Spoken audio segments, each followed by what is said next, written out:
परिवार हो तो ऐसा। तुम्हारे घर वालों को कोई आपत्ति तो नहीं होगी ना? तनु ने जब यह प्रश्न 5वीं 7वीं बार मंजीत से पूछा तो मंजीत को हंसी ही आ गई। मैं तुम्हें बता तो चुका हूँ कि मेरे घर वालों को कोई आपत्ति नहीं होगी। जब तुम उनसे मिलोगी तो खुद जान जाओगी, मंजीत ने प्यार से समझाते हुए तनु से कहा। मंजीत के समझाने पर तनु थोड़ी आश्वस्त तो हुई, लेकिन एक डर कहीं न कहीं उसके अंदर अभी भी बना हुआ था। मंजीत को वह पिछले 4 सालों से जानती थी और हमेशा से ही उसको पसंद करती थी।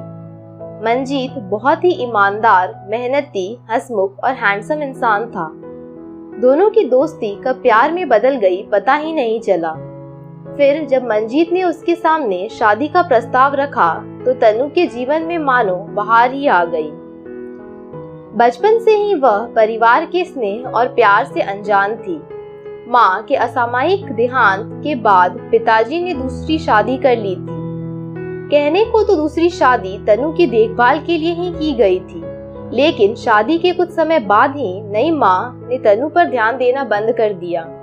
फिर छोटे भाई के जन्म के बाद तो तनु अपने ही परिवार में बिल्कुल अकेली हो गई। खुद अपने ही बल पर पढ़ लिख कर वह इस मेडिकल ट्रांसक्रिप्शन कंपनी में काम करने लगी थी। अब मंजीत पहली बार उसको अपने घर वालों से मिलवाने जम्मू लेकर जा रहा था तो तनु के मन में कई ख्याल आ रहे थे। दोनों के धर्म भी अलग थे। पता नहीं मंजीत के घर वाले एक सिंधी लड़की को स्वीकार करेंगे भी या नहीं। बस यही सोच सोच कर तनु परेशान थी। चलो तुमको एक कहानी सुनाता हूँ, अपने चाचा और चाची की सच्ची कहानी। मंजीत ने उसकी परेशानी को भांपते हुए उसका मूड अच्छा करने के लिए कहा। तब मैं यही कोई 7-8 साल का रहा होऊंगा। हमारे सबसे छोटे सुखविंदर चाचू के पास अपना एक ट्रक था और वे अक्सर ट्रक से मुंबई जाते रहते थे। फिर एक दिन अचानक हमारे घर में भूचाल आ गया। हुआ यूं कि चाचू का ट्रक तो मुंबई से वापस आ गया, लेकिन चाचू नहीं आए। उन्होंने अपने दूसरे ड्राइवर से कहला भेजा कि उन्होंने मुंबई में शादी कर ली है और जल्दी वे अपनी पत्नी के साथ जम्मू वापस आएंगे। दादाजी का गुस्सा तो आसमान छू गया। उन्होंने चाचू की शादी अपने एक मित्र की बेटी से तय कर रखी थी। बस फौरन ही अपना फैसला सुना दिया कि परिवार में कोई भी सुखविंदर से संबंध नहीं रखेगा। मेरे पिताजी ने दबे स्वर में दादाजी को समझाना चाहा तो उन्होंने उनको ही डपट दिया। कहने लगे अभी तुमने जिंदगी देखी ही कहाँ है। पता नहीं कौन लड़की है, किस खानदान की है, बस कर ली शादी।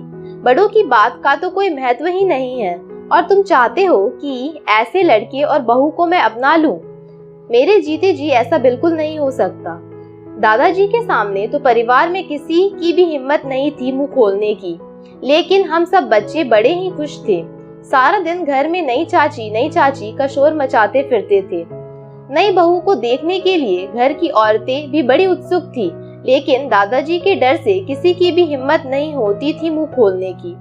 ऐसे ही एक दिन मैं आंगन में गाता फिर रहा था, चाचू दुल्हन लाएंगे, हम खूब मिठाई खाएंगे। तभी दादाजी ने मुझे देख लिया। दादाजी मुझसे बड़ा प्यार करते थे, कभी उन्होंने मुझे डांटा तक नहीं था, लेकिन उस दिन उनको बड़ा तेज गुस्सा चढ़ा और उन्होंने मेरे गाल पर एक थप्पड़ जड़ दिया। मैं घंटों तक रोता रहा, खाना भी नहीं खाया। शाम को दादाजी मेरे पसंद की मिठाई लेकर खुद मेरे पास आए, लेकिन मैं फिर भी उनसे रूठा रहा। अपने दादा से इतना गुस्सा, अच्छे बच्चे अपने बड़ों से इतनी देर नाराज नहीं रहते। ये लो रसगुल्ले खाओ, तुम्हें बहुत पसंद है ना, दादाजी ने मुझे प्यार करते हुए कहा। और अच्छे दादा भी तो अपने बच्चों से नाराज नहीं रहते। आज दादी जिंदा होती तो धूमधाम से नई चाची का स्वागत करती। ये कहकर मैं और जोर जोर से रोने लगा। दादाजी कुछ नहीं बोले और वहाँ से चले गए। 2 दिन तक उन्होंने किसी से भी बात तक नहीं की। मैंने तुम सबके लिए हरमंदिर साहब जाने के लिए ट्रेन की टिकट बुक कर दी है। परसों की ट्रेन है और रविवार को वापसी। तीसरे दिन उन्होंने पिताजी को ट्रेन की टिकटें थमाते हुए कहा। घर में सबको पता था कि इसी हफ्ते सुखविंदर चाचू मुंबई से वापस आ सकते हैं और इसलिए दादाजी हम सबको अमृतसर भेज रहे हैं। पिताजी ने एक बार फिर दबे स्वर में दादाजी को समझाना चाहा, तो दादाजी ने यह कहकर सबको चुप कर दिया कि वे इस बारे में कोई बात नहीं करना चाहते। अब दादाजी की बात मानने के अलावा हमारे पास कोई रास्ता भी तो नहीं था, तो चल दिए हम लोग अमृतसर। रविवार को जब हम वापस जम्मू स्टेशन पहुंचे तो दादाजी हमें लेने आए हुए थे। सब लोग घर चलने के लिए तैयार होने लगे, तो दादाजी ने हम सबको ये कहते हुए रोक लिया कि उनका कोई मित्र अगली ट्रेन से आ रहा है और सब लोग साथ ही घर चलेंगे। थोड़ी देर में स्टेशन पर बैंड बाजे वाले, फूल वाले और कुछ लोग बड़े बड़े थाल लिए हुए आ गए। शायद कोई बड़ा नेता या फिल्म स्टार आ रहा है, मेरे बड़े कजिन ने मेरे कान में कहा। फिर तो हम सब बच्चे अनुमान लगाने लगे कि कौन आ रहा होगा। शायद कपिल देव या सुनील गावस्कर या अमिताभ बच्चन। खैर, थोड़ी देर में ट्रेन आ गई। धीरे धीरे सारे यात्री उतर गए, लेकिन कोई फिल्म स्टार, नेता या क्रिकेटर नहीं उतरा। फिर अचानक बैंड वालों ने बैंड बजाना शुरू कर दिया। हमने सामने देखा तो सुखविंदर चाचू और नई चाची चले आ रहे हैं। आते ही चाची ने दादाजी, पिताजी, चाचा जी, माँ और चाची के पांव छुए। दादाजी के अलावा सभी लोग बड़े हैरान थे कि आखिर ये क्या हो रहा है। मिठाई खाइए, मेरी सबसे छोटी बहू पहली बार घर आई है। दादाजी वहाँ मौजूद सभी लोगों को खुद मिठाई बांट रहे थे। फिर हम सबकी जिज्ञासाओं को शांत करते हुए दादाजी ने कहा, इस मंजीत ने मेरी आंखें खोल दी। परिवार की खुशियों से बढ़कर भी भला कोई चीज हो सकती है क्या?